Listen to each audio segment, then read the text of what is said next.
మనం ముందుగా మిరియాలు కొన్ని, అల్లం కొద్దిగా, లవంగాలు కొద్దిగా, బెల్లం కొద్దిగా, వాము కొద్దిగా, జీలకర్ర అంటారు, జీలకర్ర కొద్దిగా, ఇది వచ్చి పుదీనా కొంచెం, ఇక్కడ చూసుకున్నట్టయితే తులసి ఆకులు, చెక్క, దాల్చిన చెక్క, నిమ్మపండు, ఇవన్నీ తీసుకొని మనము ఇప్పుడు కషాయం అనేది పడిశం ఎక్కువ ఉన్నవారికి కఫం పోవడానికి మనము కషాయం అనేది ఎలా తయారు చేయాలో ఇప్పుడు మీకు వీడియోలో చూపిస్తాను, చూడండి. ముందుగా మనం కొద్దిగా వాటర్ తీసుకొని ఒక బౌల్లోకి ఇలా మనం వేడి చేసుకోవాలండి.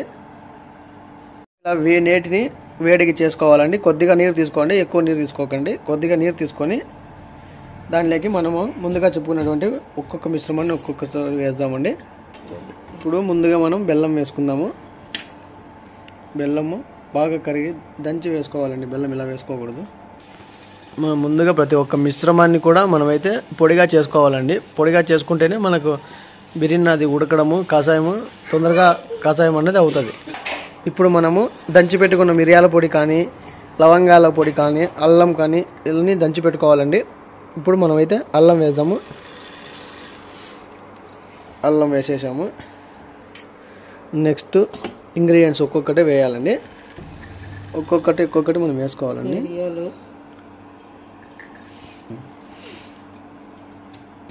చెక్క, నెక్స్ట్ లవంగాలు. ఈ కషాయం తాగడం వల్ల రోజుకు 2 పూటలు తాగామంటే ఎంతటి తక్కువ పరిచయమైన కఫం ఉన్నా మనకైతే వెళ్ళిపోతుందండి. నెక్స్ట్ వామండి. నెక్స్ట్ జీలకర్ర,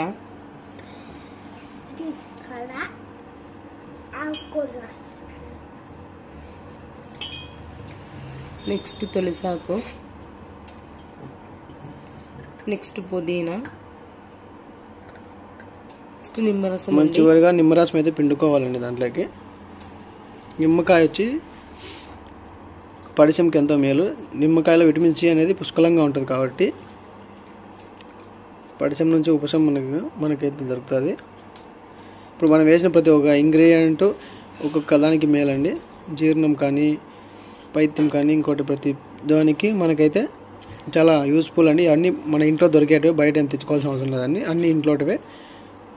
వీటితో మనం కషాయం అయితే ఇప్పుడు తయారు చేస్తాం. ఇలా మనం ఒక 10 to 15 minutes దాకా బాగా వేడి చేసుకోవాలండి.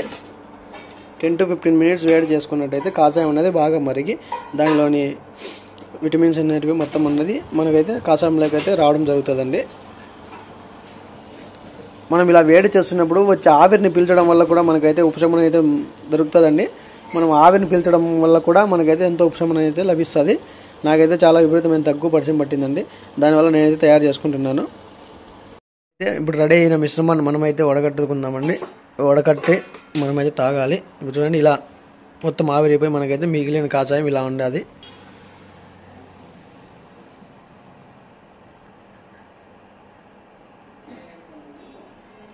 ఇప్పుడైతే మనము చేసుకున్నటువంటి ఈ మిశ్రమాన్ని అయితే ఇప్పుడు మనం టేస్ట్ చేస్తాము. ఎలా ఉందనేది ఒకసారి టేస్ట్ చేసి మీకైతే చెప్తాను. రకరకాలుగా ఉందండి. పులుపు, కారం, ఉప్పు, చేదు అన్నట్టు అన్ని రకాల ఉన్నది దీంట్లో. కానీ తాగడానికి అయితే బాగుంటుంది. గొంతులో కొద్దిగా కారం అనిపించినా మనకైతే రిలీఫ్ అయితే వస్తుందండి. సో ఫ్రెండ్స్, ఇది మన ఛానల్ ఇంకేమైనా సబ్స్క్రైబ్ చేసుకోండి. Thank you.